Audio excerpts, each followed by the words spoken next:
focus for our Facebook friends who continue to want to receive the message. So our second reading this day comes out of the book of Job, the 23rd chapter, verses 1 through 9, and then 16 through 17. Then Job answered, "Today also my complaint is bitter. His hand is heavy despite my groaning. Oh, that I knew where I might find him. I might come even to his dwelling.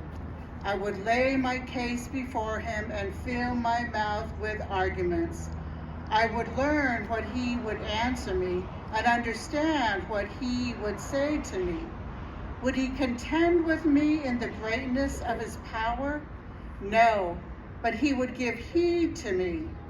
There an upright person could reason with him, and I should be acquitted forever by my judge.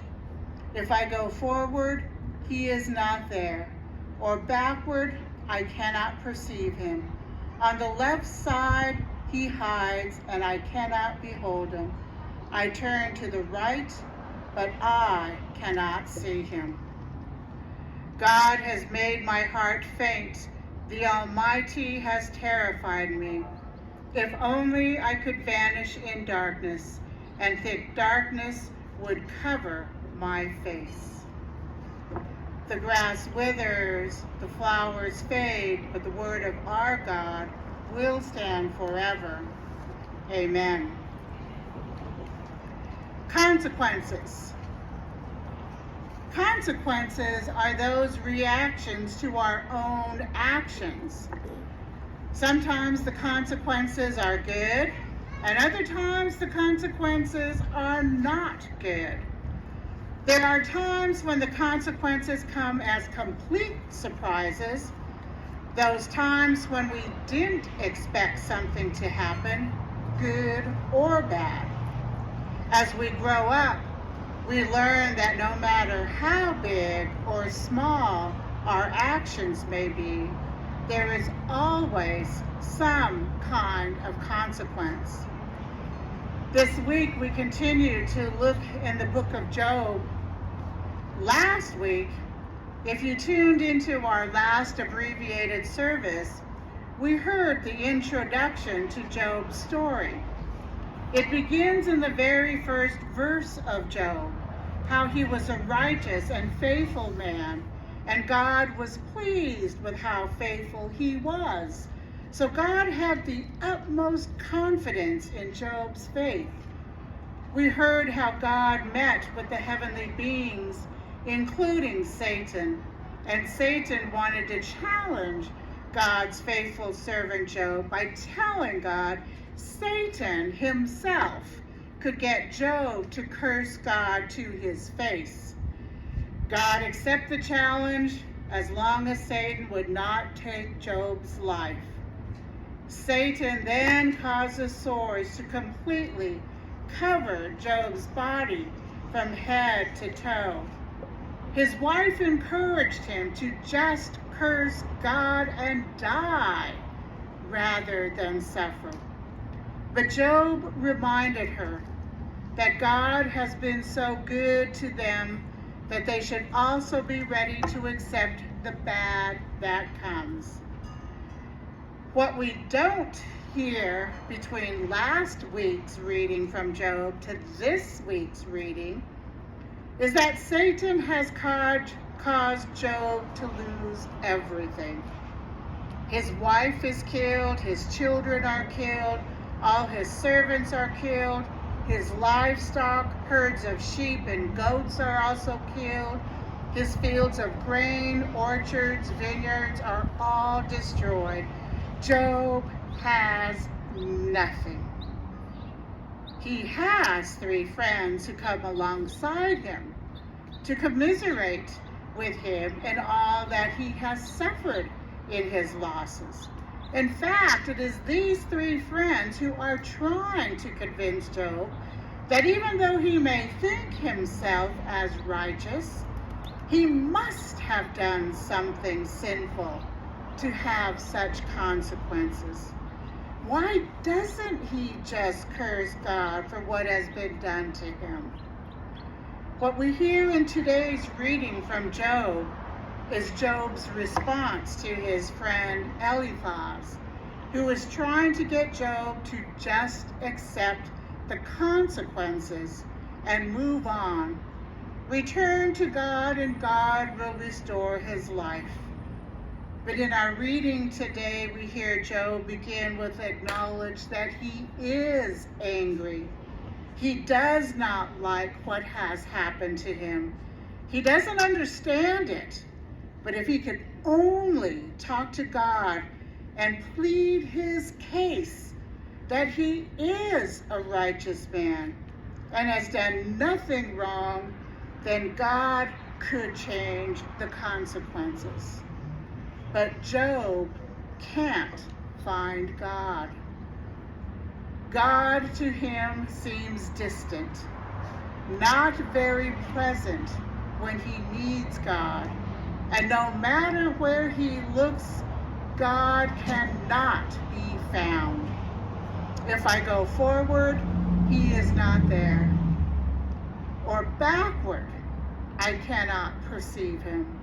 On the left, he hides, and I cannot behold him. I turn to the right, but I cannot see him. Where is God? One commentary wrote, Job has confronted what is perhaps the most difficult question posed by Christian theology.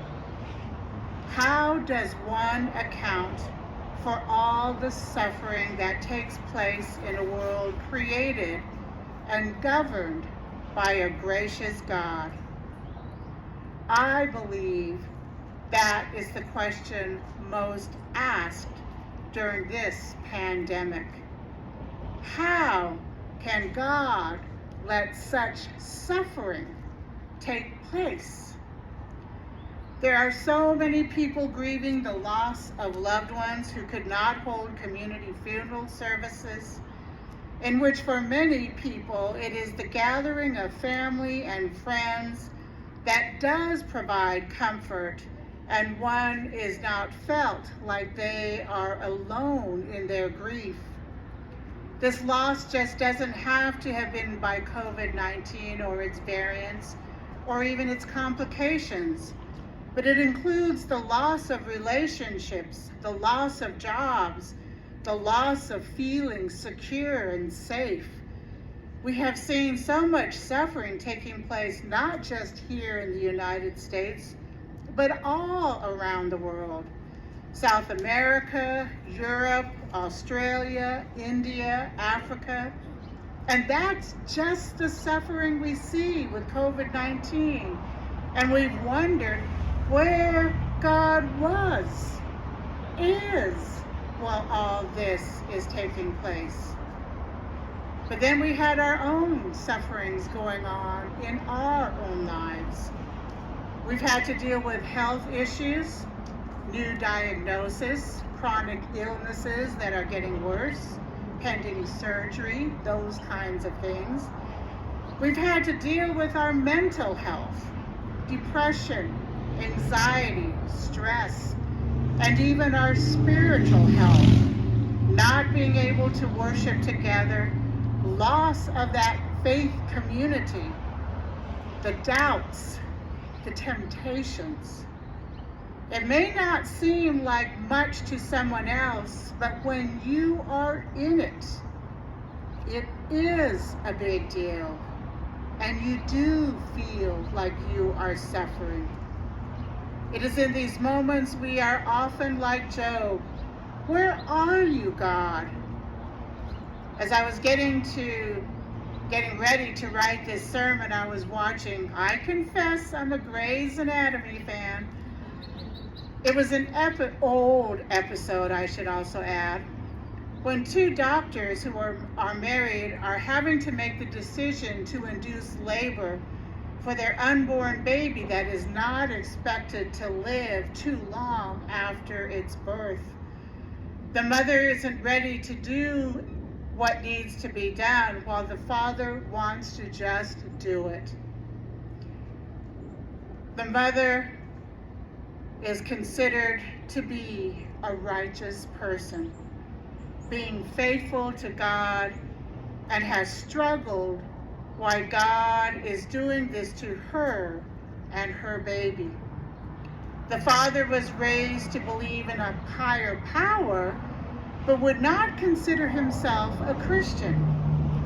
But he ends up in the hospital chapel talking to God, asking God to come to his wife because she believes in him, but she can't seem to find him.